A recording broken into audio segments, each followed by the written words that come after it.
આજે છે ઇન્ટરનેશનલ પરિવાર દિવસ, ઇન્ટરનેશનલ ફેમિલી ડે, વિશ્વ પરિવાર દિવસ. ખરેખર જેને સારો પરિવાર મળ્યો છે ને એને આ પૃથ્વી પરનું સ્વર્ગનું સુખ મળ્યું છે એવું કહી શકાય. કેમ કે હું જ્યારે હોસ્ટેલમાં ભણતી ને ત્યારે કેટલી બધી એવી છોકરીઓ મેં જોઈ છે કે જે વેકેશનમાં ઘરે પણ ન જતી હોય. અત્યારે વેકેશન ટાઈમ છે, રાઈટ? આપણે બધા, હું અને તમે, જેવું અત્યારે મારા ઘરે છે એવું જ તમારા ઘરે હશે. એકદમ મજા મસ્તી ને ધમાલ કરવાની. અત્યારે લગભગ અમે લોકો ઓછામાં ઓછા 25 થી 30 મેમ્બર્સ એક ઘરમાં જમીએ છીએ. ક્લેપિંગ કરવાનું મન થાય છે મને મારી જાત અને મારા પરિવાર માટે કે મને ભગવાને આટલો સરસ પરિવાર આપ્યો છે. આ પરિવારમાં અમે આજે એકતા જાળવી શક્યા છીએ અને વેકેશનમાં ખૂબ એન્જોય કરીએ છીએ.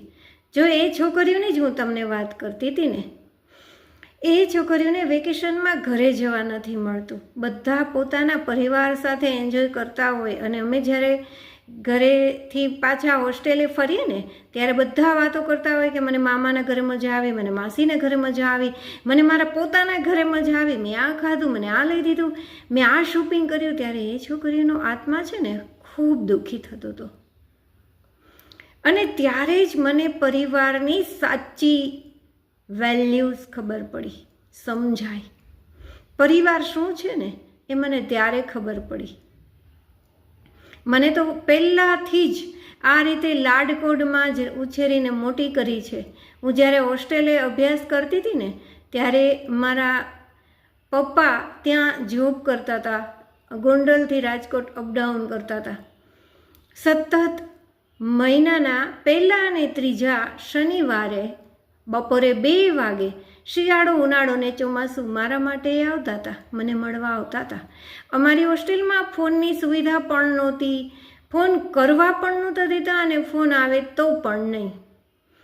ત્યારે મારા પપ્પા મારી પાસે આવે, બધી જ પરિવારની અપડેટ આપે અને મારે કોઈ સાથે વાત કરવી હોય તો વાત પણ કરવાની. અને પાછું 5 જ મિનિટ કે 10 મિનિટ, વધારે નહીં. જો મેડમને ધ્યાન ન હોય ને તો 10 મિનિટ, બાકી નહીં.